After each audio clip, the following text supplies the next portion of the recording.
자, 이어서 59번부터 또 진행해 보도록 하겠습니다. 자, 변압기의 2차 측을 개방했을 경우에 1차 측에 흐르는 전류는 무엇에 의해서 결정이 되는가? 뭐 개방 시험 우리가 했었죠. 그랬을 때 1차 측에서 이쪽으로 어드미턴스를 통해서, 그렇죠? 이쪽은 자화 전류, 그렇죠? 이쪽은 철선 전류. 그래서 이렇게 흐르는 전류가 철선 전류에 의해서 철선이 만들어지고요. 이쪽 자석화되는 자화 전류가 만들어졌죠. 그리고 이 두 전류의 벡터 합에 의해서 여기에 I0, 그렇죠? 우부와 여자 전류가 흐르게 됐었죠. 그렇지? 그래서 2차 측을 개방했을 때 이 부분만 남게 되고 1차 측에 흐르는 전류는 무엇에 의해서 결정이 되는가? 바로 여자 어드미턴스죠. 이 부분을 우리가 여자 어드미턴스다 이렇게 얘기를 하죠. 1번이 답이죠. 자, 60번 델타 결선 변압기 한 대가 고장이 나서 제거돼서 V 결선으로 공급할 수 있는 전력은 고장 전 전력의, 그렇죠, 고장 나기 전의 전력의 몇 퍼센트냐 그 얘기죠. 그러니까 이제 델타 결선으로 이렇게 운영을 하다가 변압기를 하나가 고장 나면 당연히 그쪽도 못 쓰게 되니까 이렇게 V 결선을 하게 되는 거죠. 그래서 이때 변압기 한 대의 용량을 여기 K라고 한다면, 원래는 뭡니까? 한 상의 용량을 K라고 한다면 3K였겠죠. 고장 전에는 3K였던 것을 이렇게 V 결선을 통해서 전력을 공급할 때는 두 대니까 2K입니까? 아니면 루트 3K입니까? 루트 3K죠. 그쵸? 이것이 되는 거지. 그래서 고장나기 전은 3K, V 결선으로는 루트 3K, 그리고 이걸 퍼센트로 계산하라고 했으니까요. 100을 곱해야 되겠죠. 그래서 이걸 계산해 보면 57.7%가 되는 거죠. 57.7%. 그래서 이것을 우리가 출력비다 그렇게 얘기하죠. 출력비. 그리고 이용률은, 그쵸?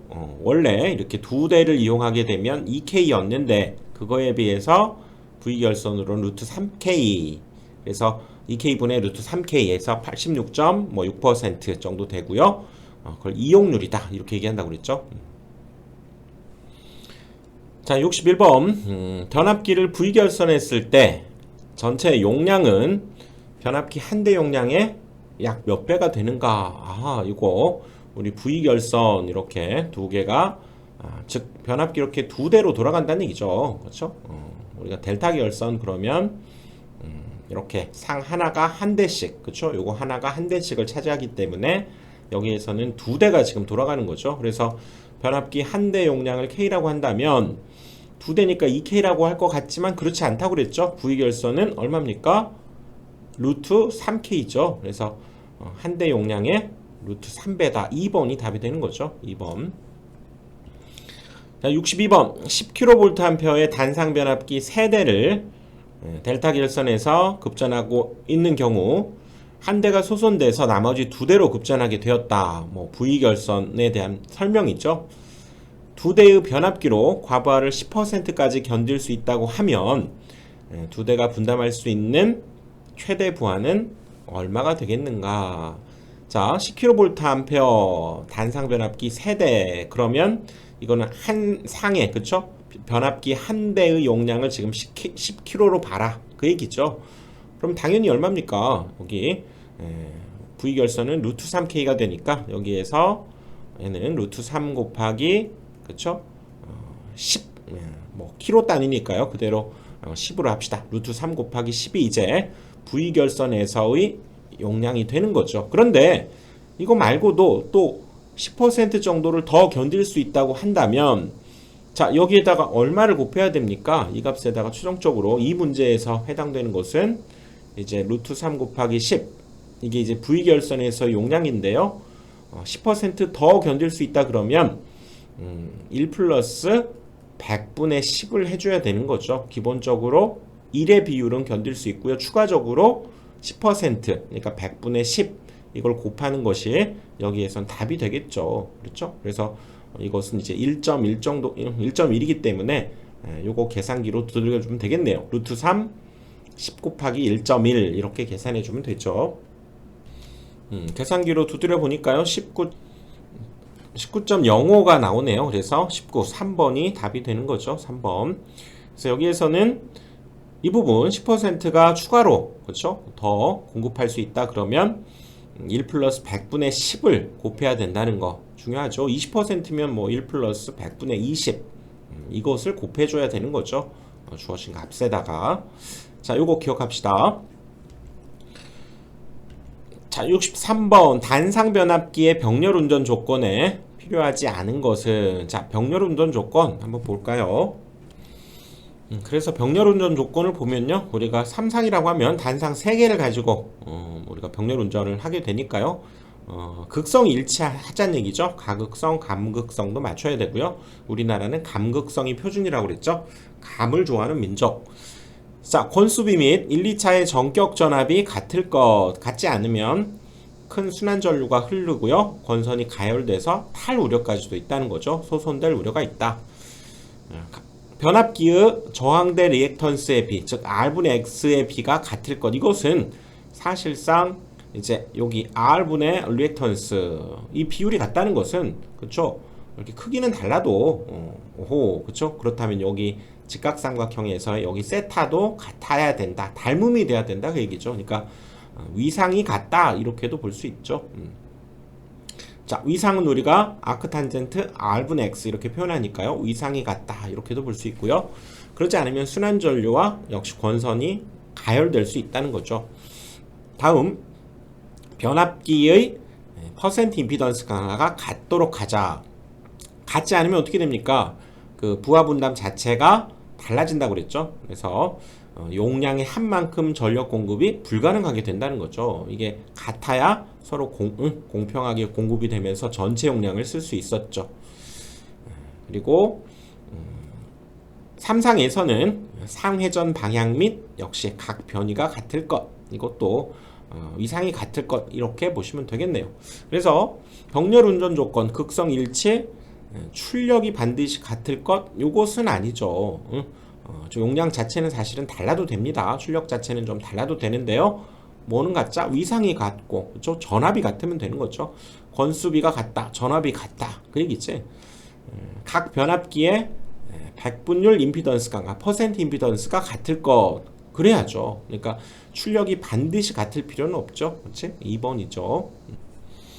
64번 전력용 변압기에 쓰이는 규소 강판의 히스테리시스손과 와류손의 비가 어느 정도냐 물었는데요. 뭐 이거 문제 속에서 우리가 하나를 이제 알아둬야죠. 전력용 변압기에서의 철손인 히스테리시손과 와류손의 비는 3에서 4대 1 정도의 비율을 갖는다는 거죠. 히스테리시손이 5호에 비해서 와류손에 비해서 한 서너 배 정도가 많다 그 얘기죠. 3번입니다. 3에서 4대 1 정도가 됩니다. 65번 2대 이상의 변압기를 이상적으로 병렬 운전하려고 할 때 필요 없는 것은 각 변압기의 손실비가 같을 것. 손실비하고는 관련 없죠. 손실하고는 관련이 없습니다. 1번 일단 답이네요. 순환전류가 흐르지 않을 것. 그렇죠. 그 다음에 위상이 같을 것 맞고요. 용량에 비례해서 각 변압기의 전류가 부하 전류가 흐를 것. 그렇죠. 부하 분담이 용량에 비례해서 이루어져야 된다 그 뜻이죠. 맞죠. 그래서 병렬 운전 조건에는 극성 권수비 1, 2차 전격 전압이 같을 것, 저항 리액턴스비가 같을 것, 그 다음에 퍼센트 임피던스 강화가 같을 것, 삼상의 경우에 각 변이와 상회전 방향이 같을 것 그랬었죠. 그러니까 손실비하고는 관련이 없습니다. 66번 변압기의 동소는 부하의 몇 제곱에 비례하는가 그랬네요. 동소는 우리 저항에서 만들어지는 손실이죠. 저항손, 부하손이죠. 부하손. 그래서 얘는 저항에서 만들어지는 변압기에 저항에서 만들어지는 손실이죠. 그래서 이건 전류의 제곱에 비례하는 거죠. 2번이 답이죠. 2번. 자, 67번 1차 및 2차 전격 전압이 같은 두 개의 변압기가 있다. 그 용량 및 임피던스 강화가 A 변압기는 4kVA와 3%, B 변압기는 16kVA와 2%라고 할 때 이것을 병렬 운전을 하는 경우에 부하를 분담하는 비율을 한번 구해봐라 그랬죠. 그래서 부하 분담은 일단 각각의 용량에는 비례하죠. 용량에는 비례하고 그 다음에 두 번째 퍼센트 임피던스에는 반비례하게 되는 거죠. 그래서 지금 A 변압기와 이렇게 B 변압기가 있을 때 둘의 부하 분담 B는 일단 용량이 얼마입니까? 얘는 뭐 비율만 따지는 거니까요. 얘가 4고요. 얘가 16이 되는 거고 그 다음에 퍼센트 임피던스는 3%와 2% 이렇게 되기 때문에 자 A가 분담해야 될 용량 B가 분담해야 될 용량을 PB라고 한다면 각각의 가지고 있는 용량 그거에는 비례한다고 그랬죠. 그러니까 여기 A면 A가 그대로 와야죠. 비례하면. 그리고 B면 B에 해당되는 용량이 그대로 오고요. 또 퍼센트 임피던스에는 반비례하니까 A가 3이면 여기 A 위에 있으면 여기 아래로 와야죠. 3%가 아래로 오고 2%가 위로 가야죠. 그래야 퍼센트 임피던스는 이 순서가 반비례하는 거니까 A가 3이면 여기 오면 안 되죠. 아래쪽으로 반대쪽으로 와야 되고 B면 2가 이쪽이 아니라 여기 위로 가야 되죠. 비례하는 것은 그 순서를 그대로 지키고 용량 4와 16은 그대로 지켜주고요. 반비례하는 것은 반대로 가야죠. 반대로. 이거 계산해 주면 되죠. 그래서 이거 4로 약분이 되네요. 여기 1이고 여기가 2니까 이거 계산하면 6분의 1이죠. 6분의 1. 그러니까 비율로는 6분의 1이면 1대 6이 되는 거죠. 2번이 답이죠. 2번. 그래서 부하 분담은 용량에 비례하고 퍼센트 임피던스에는 반비례한다 그래야죠. 반비례. 68번 정격이 같은 두 대의 단상 변압기 2000kVA짜리를 임피던스 차량이 각각 8%와 6%다. 이것을 병렬로 하게 되면 얼마까지 부하를 걸 수 있느냐 그 얘기죠. 이렇게 변압기 두 개를 각각 동일하네요. 2000kVA짜리를 이렇게 병렬로 연결해서 부하에 공급을 하겠다 그 얘기죠. 근데 여기에서는 8%, 6%의 퍼센트 임피던스. 자, 이럴 때 전체 얼마까지 우리가 부하를 담당할 수 있겠는가 이걸 물은 거죠. 자, 그러면 자 부하 분담 B를 한번 해봅시다. 이거를 뭐 A라고 하고요. 여기를 B라고 한번 잡아봤을 때 부하 분담 B PA분의 PB 이거일 때 이거는 용량에 비례하니까요. A의 용량을 라지 A 이렇게 잡고요. B의 용량을 라지 B로 이렇게 잡고 퍼센트 임피던스에는 반비례하죠. 그러니까 A가 이쪽으로 와야죠. 퍼센트 임피던스 A가 이쪽으로 오고 퍼센트 임피던스 B는 이쪽으로 가야죠. 반비례하니까. 그렇게 해서 한번 비율을 한번 구해보면 일단 둘 다 2000과 2000으로 동일하죠. 그리고 퍼센트 임피던스 A가 8이니까 이쪽에 8이 오고요. 반대로 와야 됩니다. 반대. 반비례하니까. 그리고 B의 퍼센트 임피던스는 여기 와야죠. 6이 되니까 어차피 이건 1이니까 4대 3으로 부하 분담이 이루어진다는 얘기죠. 즉 얘가 분담량이 더 많고 얘가 분담량이 더 적다 그 얘기죠. 4대 3의 비율을 갖게 되니까 당연히 부하 분담이 많은 쪽, 즉 이 퍼센트 임피던스가 사실상 적은 쪽이죠. 많은 쪽을 최대로 걸어놓고 그렇죠? 그 다음에 여기 A가 분담하게 될 양을 뭐 X라고 우리가 한번 잡아보면 그렇죠? 이제 4대 3으로 분담하게 되는데 얘는 최대 2000까지 걸 수 있으니까요. 2000을 걸고 얘가 분담할 수 있는 걸 X 이렇게 비례식을 세워주면 되겠네요. 그래서 내항의 곱과 외항의 곱이 같으니까 이걸로부터 4X는 그쵸? 3 곱하기 2000이 되는데 여기 4도 이렇게 내려가 버리면 되죠. 이거 계산해 보니까 1500이 되네요. 1500이 되죠. 그러니까 얘가 2000을 분담하게 되면 얘가 분담할 수 있는 양은 1500이 되기 때문에 합해서 최대 얼마 더 해야 되겠죠. 3500까지를 분담할 수 있게 된다. 3번이 답이 되는 거죠.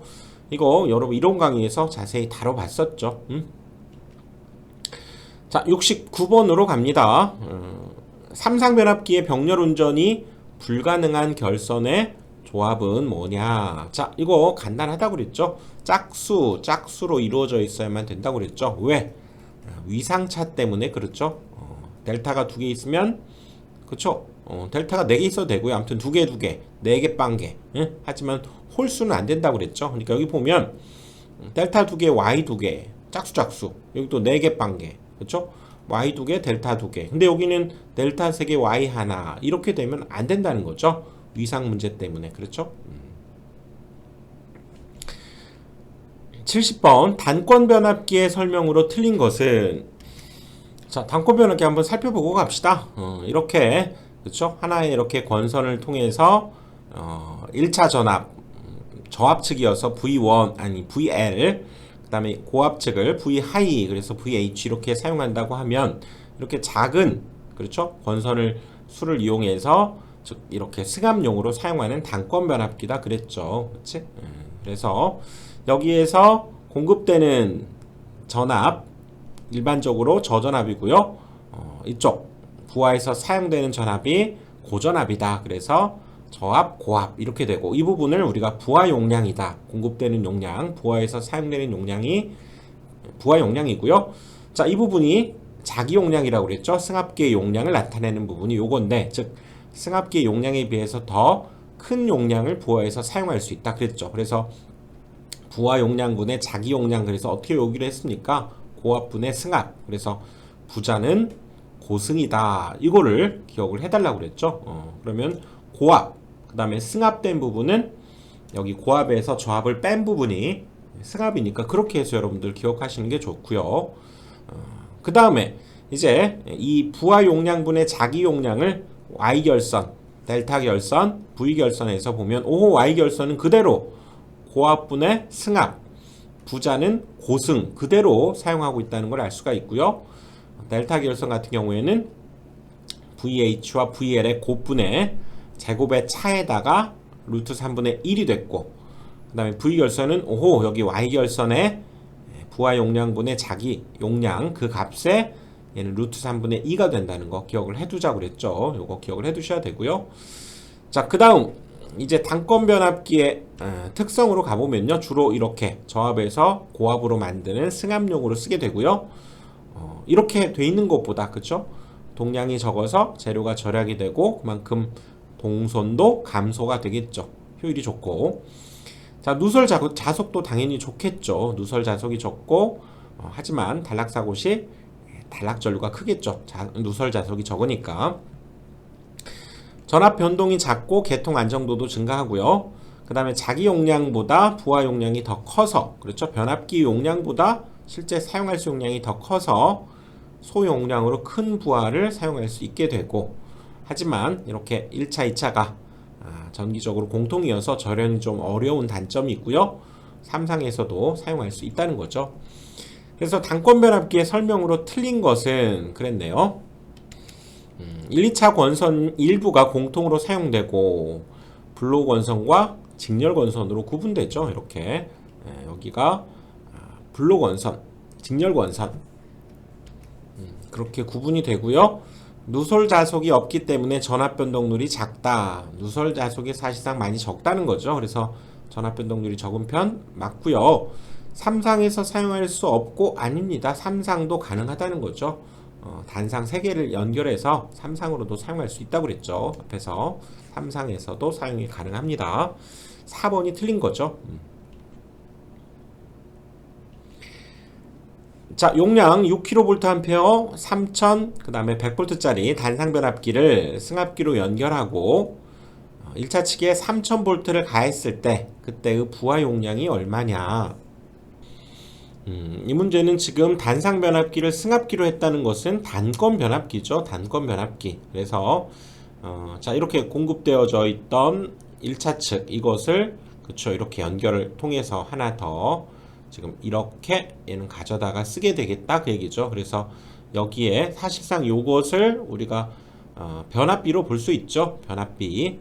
그래서 건수비로 볼 수 있기 때문에 여기가 3000이고요. 3000을 공급했을 때 이 부분에서 지금 100V의 전압이 만들어진다. 지금 그 얘기죠. 그러니까 3000이 공급되어지면 여기에서 사용할 수 있는 전압은 3000 100V를 쓸 수 있게 되는 거죠. 그대로 3000V를 가했네요. 그렇죠? 그래서 그때 부하 용량을 구하라고 그랬는데 이거 외워야죠. 그렇죠? 뭐였습니까? 부자는 고승이었죠. 부자는 고승. 아, 얘 스님이 진짜 마음의 부자죠. 고승. 응? 이거 있었잖아요. 그래서 여긴 부하 용량이죠. 부하 용량분의 자기 용량. 응? 자기 용량은 변압기 용량입니다. 그리고 이것은 사실상 고압분의 승합에 해당되니까. 자, 고압이 지금 얼마입니까? 고압이 지금 이 부분이죠. 3100. 그렇죠? 이게 저압이고 얘가 고압입니다. 그래서 고압 3100분의 승합은 지금 여기 100V가 승합이 된 거죠. 100. 이런 관계가 돼 있고요.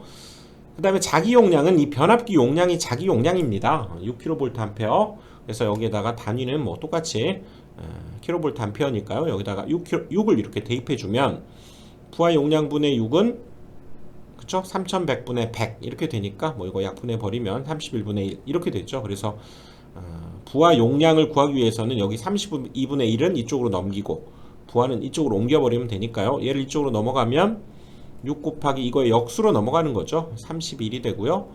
이쪽으로 부하 용량도 이쪽으로 넘어가니까 부하 용량을 이렇게 구해주면 끝이겠네요. 그래서 구해보면 3, 6, 18에 6, 1은 6, 186이 부하 용량이 되겠네요. 3번이 답이죠. 3번.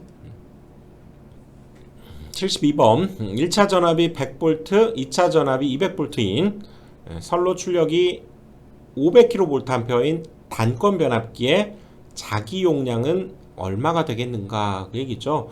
자, 이것은 1차 전압 이렇게 돼 있는 지금 단건 변압기고요. 여기 2차 전압 이렇게 돼 있는 거죠. 이렇게 돼 있을 때 여기에 지금 100V를 인가했을 때 이쪽 지금 200V가 나온다는 얘기죠.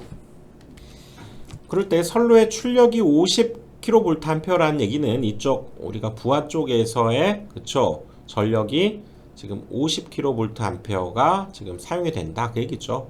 여기에서 그럴 때 자기 용량 그러니까 이건 부하 용량이다 이렇게 볼 수 있죠. 부하 용량 선로 출력 부하 용량이다 이렇게 볼 수 있을 때 역시 부하 자기 나오면 뭐가 생각나야 됩니까? 부자는 고승이다 이것이 생각이 나야죠. 부자는 고승이다 이 얘기죠. 그래서 뭐 이대로 일단 한번 해보면요. 자, 고압이 얼마입니까? 200V죠. 200V 그렇죠? 200V가 되고요. 그 다음에 여기 승합된 부분은 여기 200 여기가 100이니까 이쪽 승합된 부분은 역시 100V라고 볼 수 있으니까 100이 되고요. 그 다음에 부하 용량 아까 50kVA 그러니까 여기 부하 용량 여기에다가 이제 50kVA를 집어넣으면 자기 용량 쉽게 나오죠. 그렇죠?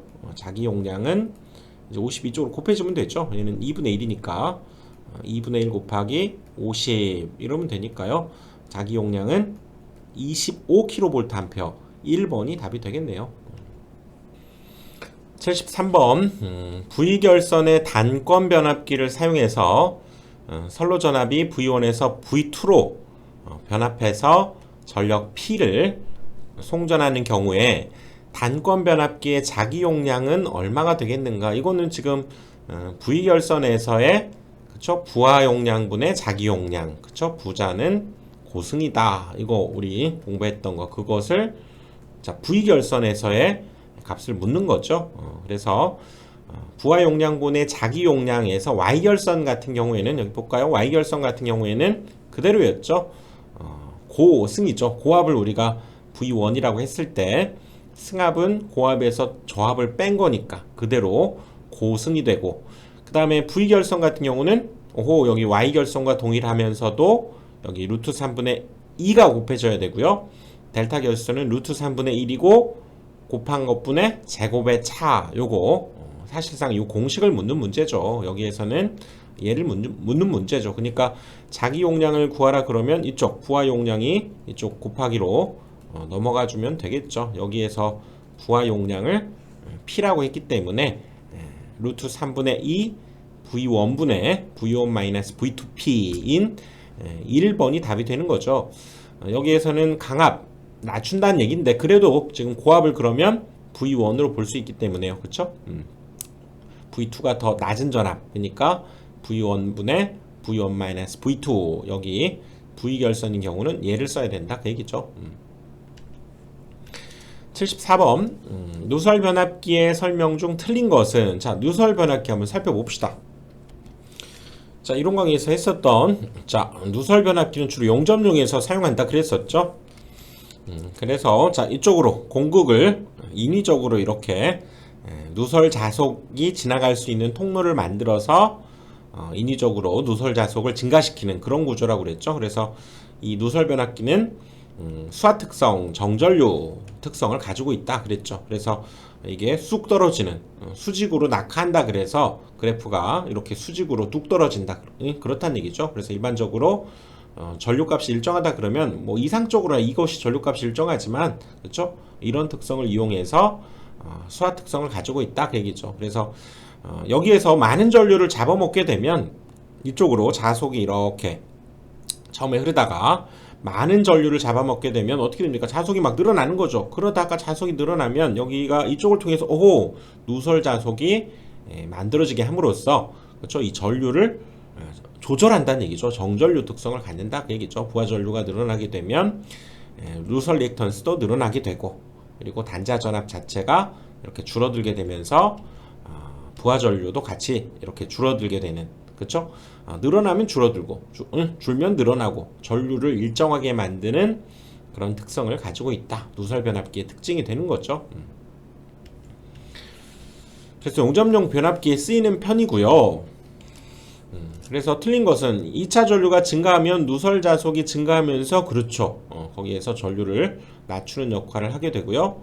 누설 자속이 증가하면 주 자속은 증가시켜서 2차 유도 기전력이 증가한다? 그러지 않죠. 주 자속도 감소하면서 전압도 낮아지는 성질이 있는 거죠. 2차 전류가 증가하면 2차 전압 강화가 증가하면서 그쵸? 전압도 낮아지고요. 리액턴스가 크기 때문에 전압 변동률이 크고 역률은 낮다. 이것도 맞다는 얘기죠. 여기에서는 2번이죠. 주자속이 감소하게 되는 거죠. 75번 변압기의 결선 중에서 육상층의 부하가 수은 정류기일 때 주로 사용되는 결선은 이거 뭐 문제를 통해서 한번 또 하나 건져가는 거죠. 자 한번 봅시다. 우리 3상을 2상으로 바꿀 때가 뭐였습니까? 상을 3개를 받다가 상을 2개밖에 안 주니까 먹기가 매우 쓰다고 그랬죠. 매우 쓰. 3상을 2상으로 바꾸는 게 처음에는 3상을 주다가 2상밖에 안 주니까 음식 먹기가 매우 쓰다. 메이어 결선, 우드 브릿지, 스코트 결선 이렇게 기억하자고 그랬죠. 그 다음에 3상을 6상으로 나중에 갔더니 막 3개의 상을 차려줬던 것을 6개의 상을 이렇게 차려줬다고 그랬죠. 그럴 땐 이 포크를 가지고 대각선으로 이렇게 휘저어가면서 먹었다. 그래서 대각결선, 포크 결선 뭐 요 정도 기억을 하자고 그랬죠. 그 중에서도 이 포크 결선이 바로 여기 문제에서 육상, 그쵸? 육상 수은 정류기일 때 주요 사용되는 결선이 포크 결선이다. 수은 정류기 포크 결선이다. 기억을 하자는 거죠. 1번 답이죠. 76번 단상 변압기 2대를 사용해서 3상에서 2상으로 전압을 얻고자 할 때 가장 적합한 것은 뭐였습니까? 3개의 상을 나중에 상을 2개밖에 안 차려줬죠. 그랬더니 음식 먹기가 뭐였습니까? 매우스였죠. 매우스. 메이어, 우드 브릿지, 스코트 결선 이렇게 되기 때문에 그 중에서도 1번이 답이 되는 거죠. 이거는 3상을 6상으로 바꾸는 거였고요. 1번이 답이죠. 1번. 77번 변압기의 무부하손의 대부분을 차지하는 것이 뭐냐 그랬네요. 무부하손은 원칙적으로는 철선과 기계손이 있는데 이 변압기에서는 기계 얘는 정직이기 때문에 이게 따로 없다고 그랬죠. 그리고 표유부하손도 원인 알 수 없는 대부분은 이 철선 그렇죠. 무부하손의 대부분은 철선이 되는 거죠. 철선에는 히스테리시스손과 와류손이 들어있고요. 그 다음에 가변손이죠. 부하에 의해서 결정나는 동손이죠. 저항에 의해서 만들어지는 동손 이것이 있었죠. 그래서 무부하손의 대부분을 차지하는 것은 철손이 되는 거죠. 철손. 자, 78번 아크 용접용 변압기가 전력용 일반 변압기보다 다른 점이 있다면 아까 누설 우리가 변압기 생각해서 누설 리액턴스가 크다는 점이죠. 이걸 이 효과를 이용해서 이제 정전류 특성을 만들어내는 수화 특성, 그렇죠? 갖게 되는 용접용 변압기는 누설 리액턴스가 크다 살펴봤죠. 79번 변압기의 내부 고장 보호에 쓰이는 개전기는 뭐냐? 변압기의 내부 고장에는 차동 개전기가 사용됩니다. 그래서 변압기 내부 고장에는 차동 개전기, 또 부흐홀츠 개전기가 사용되고요. 발전기 내부 고장에도 차동 개전기가 쓴다는 얘기죠. 차동 개전기, 부흐홀츠 개전기 기억합시다. 1번이죠, 1번. 자, 80번 평형 삼상 전류를 측정하려고 60대 5의 변류비를 갖는 변류기 CT죠, CT. 이것을 그림과 같이 여기 CT 하나, CT 둘을 이렇게 이거는 차동 접속을 한 거죠. 그림과 같이 접속했더니 변류계에 전류계에 2.5A 이쪽으로 2.5A의 전류가 흘렀다. 그때 1차 전류 얘를 구하라 그 얘기죠. 자, 다시 가봅시다. 계기용 변류기 CT가 자, 차동 결선한 경우죠. 이렇게 CT 하나 두 개가 있을 때 얘가 이쪽으로 들어가고, 그렇죠? 여기에서 이쪽으로, 그렇죠? 결합을 해가지고 이렇게 결산한 것을 차동 결선이다 그랬었죠. 전류계를 이렇게 달았을 때, 여기 A에서의 흘러나오는 전류, 그렇죠? 그 다음에 여기 C에서 흘러나오는 전류, 이것들이 지금 여기 C는 그대로 들어가는데 여기 A에서는 요것이 들어가면서 반대 방향의 전류가 흐르는 거죠. 그래서 그래서 차동 결선이다 이렇게 얘기하고, 요거 결국 뭐였냐면 우리가 요거와 요거를 뺀다는 것은, 그쵸, IC에서 IA를 뺀다는 것은 요것을, 그쵸, 반대 방향으로 같은 크기의 벡터를 더해주는 개념이니까 이 크기 자체는 요 한 상의 크기의 사실상 얼마? 루트 3배가 된다는 거죠. 여기에 즉 흐르는 전류가 있다면 그것을 CTB에 의해서 원래 걸로 바꿔주되 실제로는 루트 3배 된 것이 여기가 흐르게 된다 그 얘기죠. 그래서 원래 전류를 우리가 구할 때 여기에 흘렀던 전류값에다가 CTB를 곱하고 다시 여기에는 루트 3배 된 만큼이 지금 흐르기 때문에요. 원래 전류를 구하라고 하면 CTB 다음에 루트 3분의 1이 곱해진 값을 구해야 원래 전류가 1차 측의 전류가 구해진다 그 얘기죠. 차동 결선일 때 이게 지금 차동 결선으로 되어 있는 거죠. 그래서 여기에서 보면 이쪽으로 흐르는 전류가 지금 2.5A가 흘렀는데요. CTB를 한번 따져보면 60A짜리를 지금 5A로 바꾸는 거기 때문에 5분의 60을 곱하면 원래 큰 전류가 구할 것 같지만 여기에는 이미 루트 3배가 또 거기에 추가적으로 곱한 효과가 있기 때문에 원래 걸로 가려면 루트 3으로 다시 나눠야 된다 그 얘기죠. 이렇게 계산을 해야 된다. 1차 전류는 이제 이 값이 되는 거죠. 이거는 뭐 계산기 값이 아니니까요. 한번 그대로 계산을 해볼까요? 여기가 12가 되고요. 그쵸? 2.5에다가 12를 곱하면 얼마입니까? 2는 3이 되나요? 그쵸? 30이 되네요. 30. 그래서 얘네들이 곱해주니까 30이고요. 루트 3분의 30을 이제 유리화해주면 분자분모에 루트 3을 곱해주면 되죠. 그래서 여기가 3이니까 약분해서 10이 남아서요. 10루트 3이 답이 되겠네요. 4번이 답이죠. 자, 81번 변류기 개방 시에 2차 측을 단락하는 이유가 뭐냐? CT 다시 한번 살펴봅시다. 계기용 변류기를 CT라고 하고요. 그렇죠? 여기 어떤 1차 전류가 흐를 때 걔를 이렇게 변성을 해서 늘 2차 측은 우리가 5A로 정해져 있다고 그랬죠. 그래서 여기 같은 경우는 CTB가 100대 5다 뭐 이렇게 예를 들어서 얘기할 수 있고요. 이렇게 대전류를 소전류로 변성해서 배전반에 측정 계기나 보호 계전기에 전원을 공급하고 또 차단기 트리포일에 전원으로 쓰기도 한다는 거죠. 그래서 늘 2차식이 5A로 정해져 있다 그랬죠. PT 같은 경우는 110V로 정해져 있고요. CT 같은 경우는 5A로 정해져 있다 그랬었죠. 그리고 점검 시에 반드시 2차 측을 단락을 해야 되는데 단락하지 않으면 2차 측에 과전압이 발생을 해버린다는 거죠. 그래서 문제가 생기기 때문에 반드시 2차 측을 단락한다. PT는 점검 시에 얘는 개방을 합니다. 개방. 얘는 과전류를 우리가 막기 위해서 개방을 하게 되고요. CT는 단락을 시키는데 얘는 과전압. 그렇죠? 전류를 번성하는데 전압이 들어가고, 얘는 PT는 그쵸, 계기용 변압기죠. 변압기인데 여기는 과전류 때문에 개방을 한다. 그래서 개피 이거 기억하자고 그랬죠. 개피. 그래서 뭐 측정 계기로는 이제 전력계 속으로 또 이 전류값을 주기도 한다 그 얘기죠. 그래서 2차 측을 단락하는 이유는 변류기 얘는 과전압을 우리가 방지하기 위해서 그 얘기죠.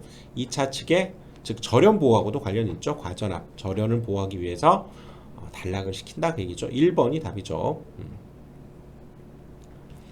82번 변압기의 온도 시험을 하는데 가장 좋은 방법은, 자, 변압기 냉각 방식 다시 한번 정리 한번 해봅시다. 자, 공기를 이용해서 냉각하기도 하고요. AN, 그쵸? 송풍기를 이용한다는 거죠. 여기는 에어로 내추럴, 자연스럽게 냉각하는 방식이고요. 얘는 forced, 뭔가 강제적으로 송풍기를 돌려서 하는 방식이고요. ONA에는 유입이니까 오일이 들어가는 거죠. 오일로, 그 다음에 자연스럽게 공기로 역시 순환시키는 유입 잔행식이죠. 절연유를 이용하고, 유입 풍냉식 같은 경우는 송풍기로, 그쵸? 오일이 들어있는데 역시 바람을 강제적으로 불어대서 냉각하는 방식이고요. 송유 풍냉식 역시 기름을 송유 펌프를 써서 또 공기도 펌프를 써서 순환하는 방식이다 그 얘기죠. 송유 풍냉식. 변압기 건조법으로는 열풍법, 단락법, 진공법이 있었고요. 온도 상승 시험법에는 실부하법, 실제 부하를 달아서 온도 상승을 확인해보는 방법인데 거의 쓰지 않고 반환부하법을 쓴다고 그랬죠. 철선과 동선을 공급해서 하는 이것이 가장 효과적인 방법이죠. 그래서 온도 시험을 하는 가장 좋은 방법은 반환부하법을 쓴다는 거 기억을 해봅시다.